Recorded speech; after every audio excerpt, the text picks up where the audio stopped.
Q.U.B.E. is a first-person puzzle platformer filled with a ton of puzzles based around physics.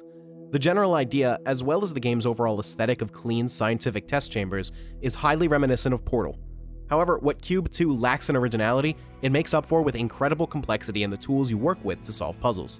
Although it's pretty short, clocking in at only around 5 hours, it has an impressively diverse set of puzzles that keep bringing new ideas to the table right up to the very end of the story. Your main tool is a set of gauntlets that can turn special white tiles into different colors. Each color has a different effect. Blue tiles become springboards that send you or other objects flying, red tiles can extend outward to create a platform, and green tiles can generate blocks that you can stand on or use to push other things around.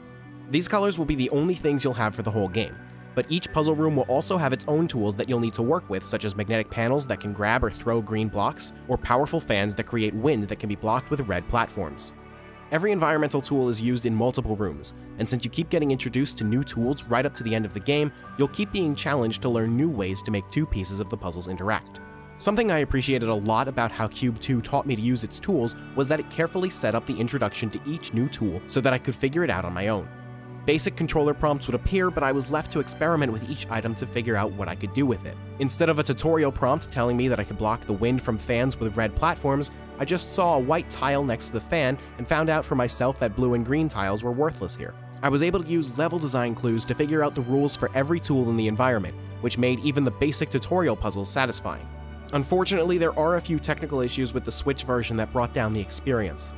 The sound that plays when something bounces off a blue tile is so loud that I can often hear the audio clipping, which ended up being really uncomfortable with headphones on. This got annoying pretty fast since the blue tiles are the very first tool you're given at the start of the game, and you'll be using them a lot. Performance also started to take a hit at the back half of the game as the environmental art became more extravagant. Foliage would have bizarre pop-in issues, disappearing entirely as I got close to it. Rooms with a lot of grass would also cause the frame rate to drop. That is, if the grass didn't pop out of existence entirely. I've never played Q.U.B.E. on another platform, so I don't know if these problems are unique to the Switch version, but they definitely made the port feel a little half-baked. Despite the technical problems, Q.U.B.E. was still an incredible game that I had trouble putting down. I can't remember the last time I played a puzzle game with so many unique elements to keep track of, and it's definitely rare that I've played a game with so many puzzles that are so consistently well designed. Out of over 80 puzzles, I wouldn't say a single one was bad, and none of them were so obtuse that I needed to give up and find a solution online, although some definitely stumped me for a while. If a patch or two comes out to fix the performance problems in the late game, then picking this up will be a no-brainer.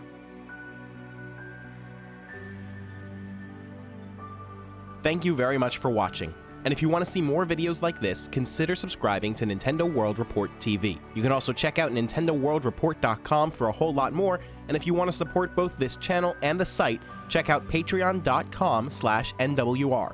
You can also join the conversation in our Discord server through the link in the description.